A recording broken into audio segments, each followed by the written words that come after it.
Hello and welcome. I don't think people understand just how many surprising connections there are between Shintoism and Judaism. At first glance, the world of Shintoism, Japan's ancient spiritual path, seems very far from the world of Judaism, the faith of the Jewish people.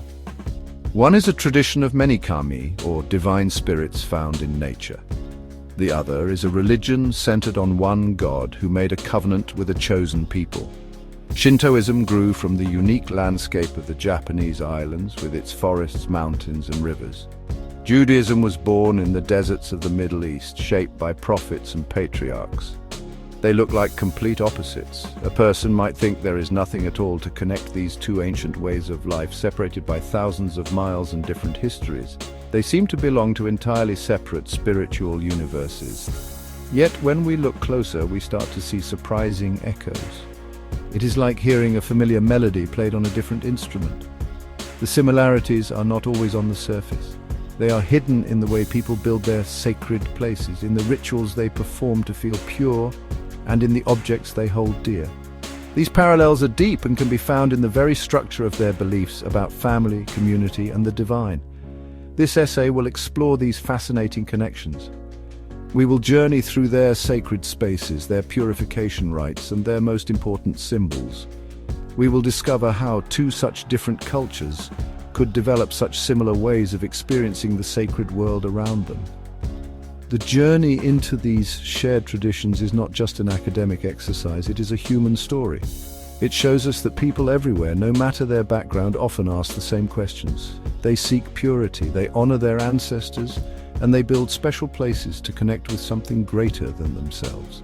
The parallels between Shintoism and Judaism reveal a common human impulse to create meaning and order in the world. As we compare the Grand Ise Grand Shrine in Japan to the historical temple in Jerusalem, or a Shinto priest's robes to those of a Jewish high priest, we see a shared language of spirituality. This language is spoken through actions, symbols, and architecture, telling a story of human faith that crosses cultural divides. These connections are so striking that some have even suggested a direct historical link between the ancient Israelites and the people of Japan. While these ideas are not accepted by most historians, they add an interesting layer to our exploration.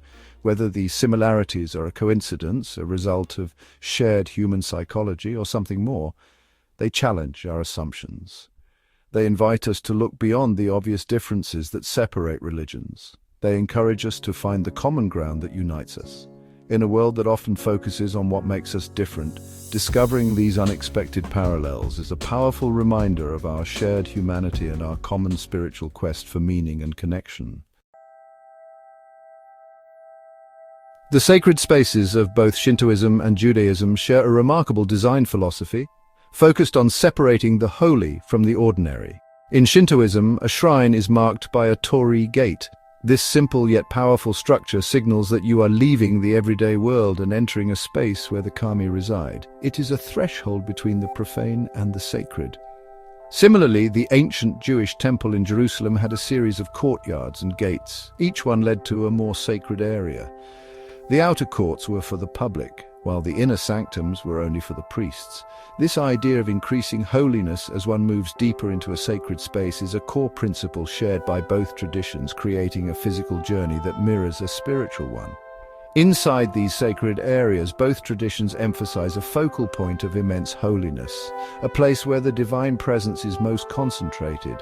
In a Shinto shrine, the most sacred object, the shintai, a mirror, sword, or jewel in which the kami's spirit resides, is kept in the innermost building, the honden. This area is closed to the public and only accessible to the high priest. This mirrors the Holy of Holies in the Jerusalem temple. This was the most sacred room where the Ark of the Covenant was kept.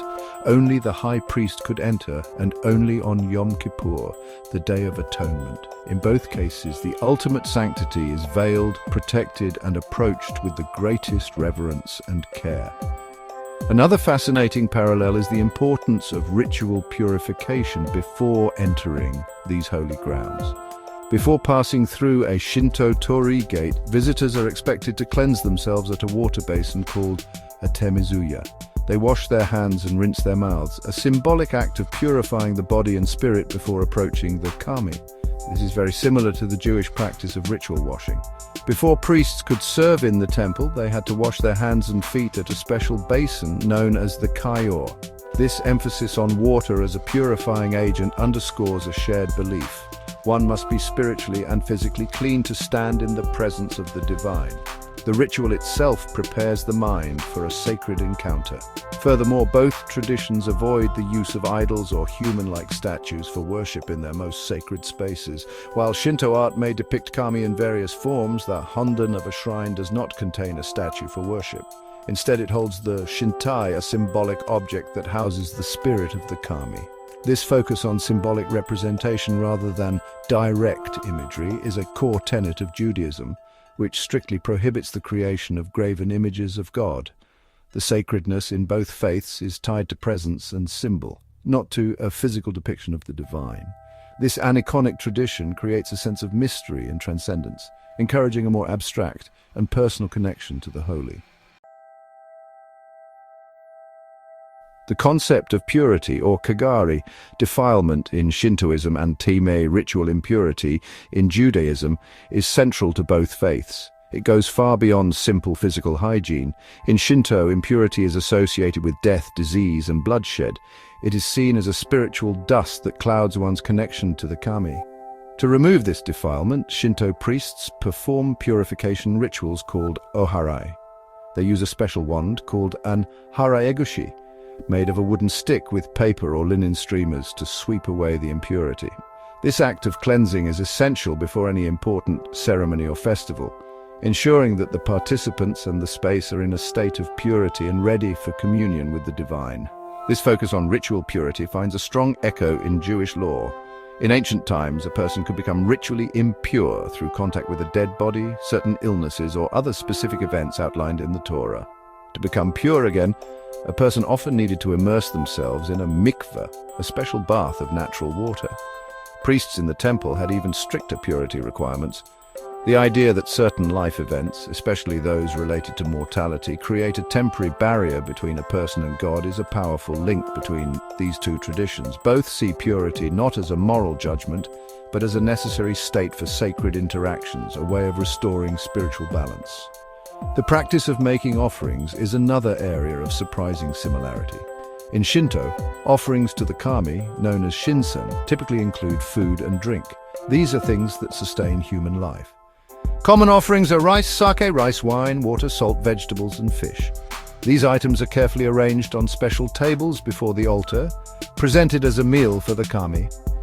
It is an act of gratitude and respect, a way of sharing the best of the harvest with the divine spirits who ensure prosperity. The offerings are seen as a way to please the kami and maintain a harmonious relationship with them. This ritual strengthens the bond between the human and divine realms through the simple, profound act of sharing a meal. In ancient Judaism, offerings were also a central part of worship at the temple in Jerusalem. While some offerings were animal sacrifices, many were not. Grain offerings, wine libations, and incense were common. The showbread, 12 loaves of unleavened bread, was placed on a special table in the temple each week as an offering to God. This practice, like the Shinto shinsen, represents giving back a portion of God's bounty as an act of devotion and thanks. Although the practice of animal sacrifice ended with the temple's destruction, the idea of offering through prayer, charity, and good deeds remains a core part of Jewish life.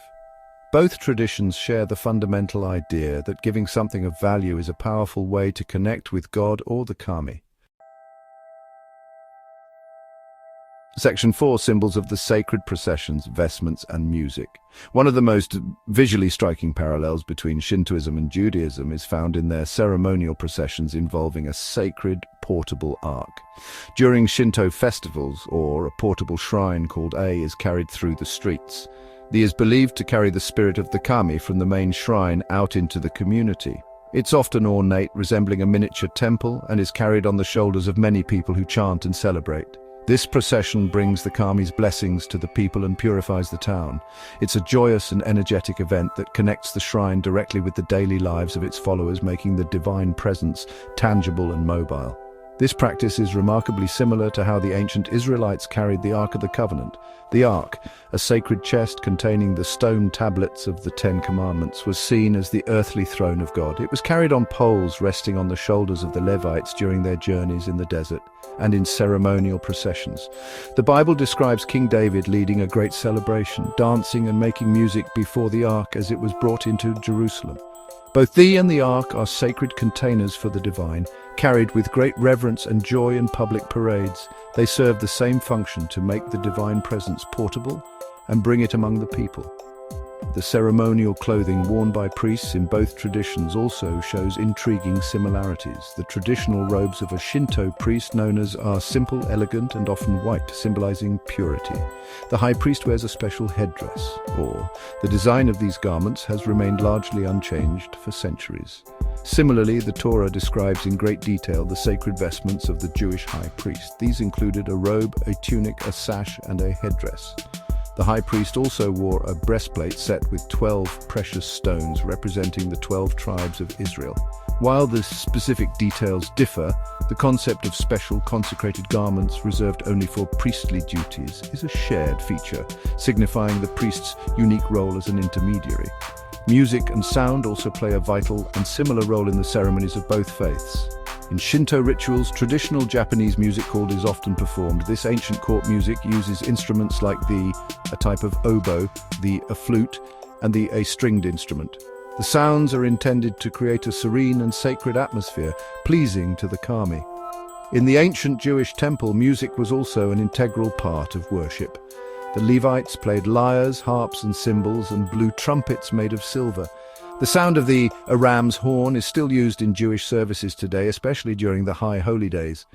In both traditions, music is not just entertainment, it is a sacred tool used to elevate the spirit and communicate with the divine.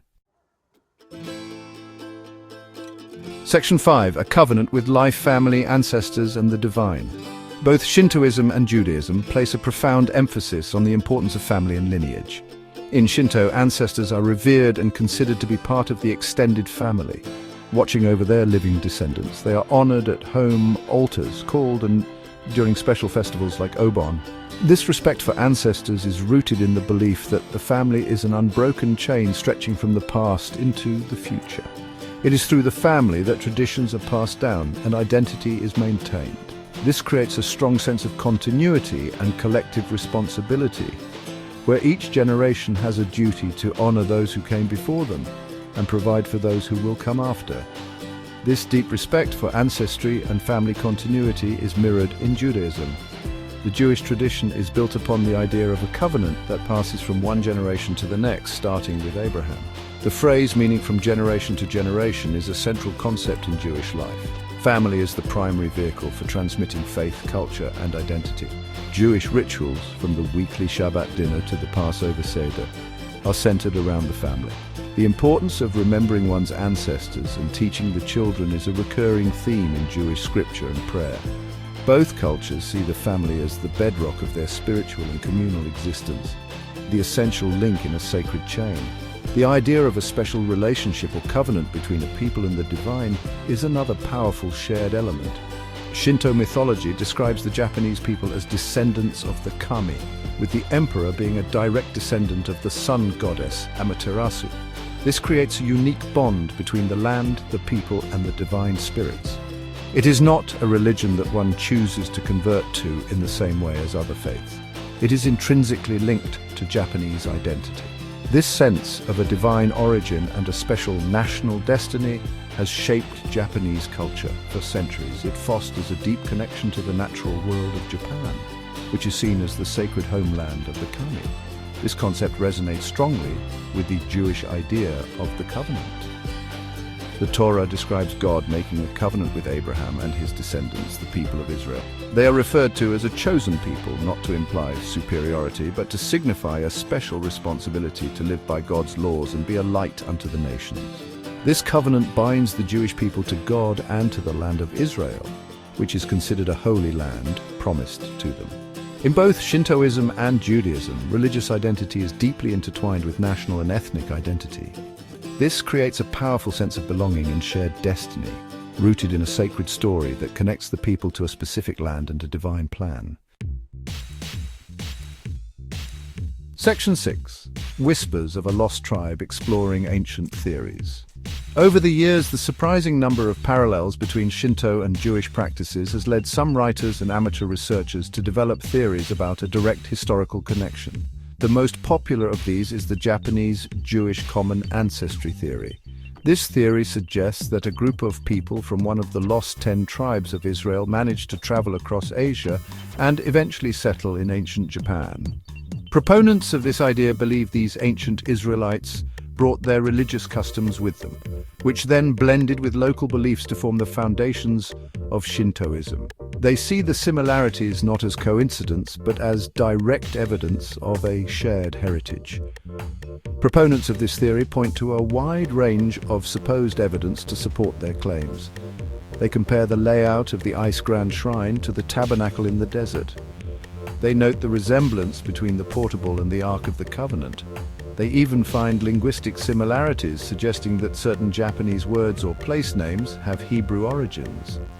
Some have pointed out that the traditional song sung while carrying the in some regions sounds like a Hebrew phrase. These ideas were first popularized in the 17th century and have been revisited by various writers, particularly in Japan, creating a fascinating subculture of historical speculation. However, it is very important to state clearly that these theories are not accepted by mainstream historians, archaeologists, or religious scholars. The academic community views these ideas as fringe theories. Scholars explain the similarities between Shintoism and Judaism in other ways. They suggest that these parallels are examples of convergent evolution in religion, where different cultures independently develop similar solutions to common human needs and questions. For example, the need for purification rituals, the creation of sacred spaces, and the honoring of ancestors are common themes in many religions around the world.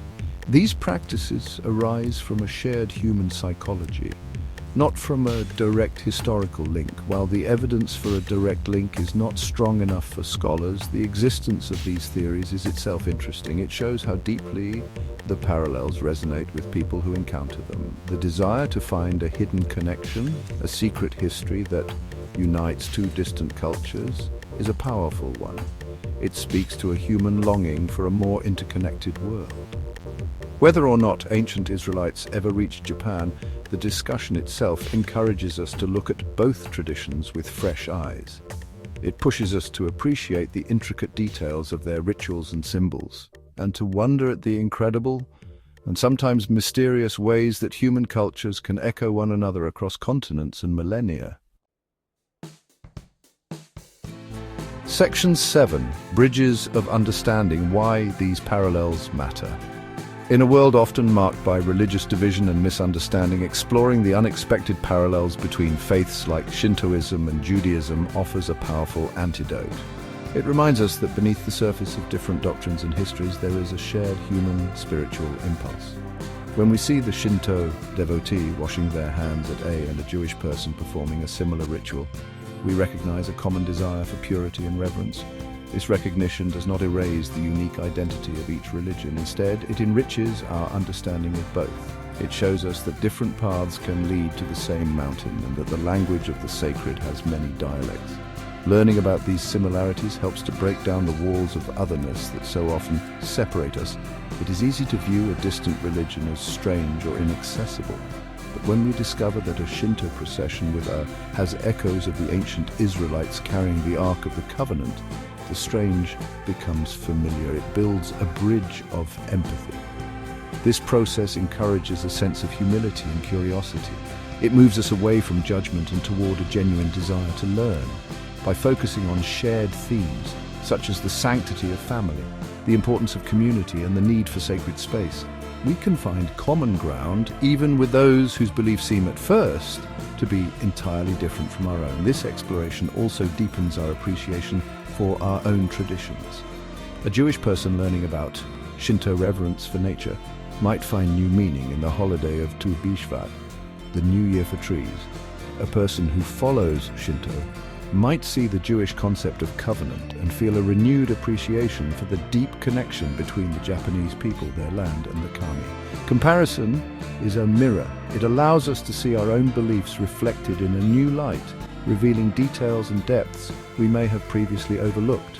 It prevents our faith from becoming static and encourages a dynamic, living relationship with our own spiritual heritage through engagement with others. Ultimately, the parallels between Shintoism and Judaism are more than just a collection of interesting facts. They are a lesson in human unity. They teach us that despite our diverse cultures, languages, and histories, we are all engaged in a similar quest for meaning, connection, and transcendence. By celebrating these shared threads of humanity, we can foster greater respect, dialogue, and peace among the world's religions. The unlikely echoes between a shrine in Kyoto and a synagogue in Jerusalem are a beautiful testament to the idea that we have more in common than we often believe, and that in understanding others, we can better understand ourselves. If you enjoyed this exploration of Shintoism and Judaism, please like this video, subscribe to our channel for more fascinating content, and hit the bell icon so you'll never miss an update. Thank you for watching, and goodbye.